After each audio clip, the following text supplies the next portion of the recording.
Halo guys, bagaimana suasana di tengah-tengah pertambangan guys? Lihat, banyak sekali truk-truk tambang yang lewat. Mereka mengangkut hasil tambang dari bumi melewati gunung-gunung, sungai-sungai, dan juga lembah-lembah.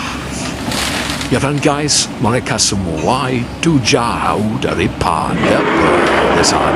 Karena kalau mereka juga diganggu oleh binatang buas seperti dinosaurus guys, apa mereka harus berhati-hati di sana.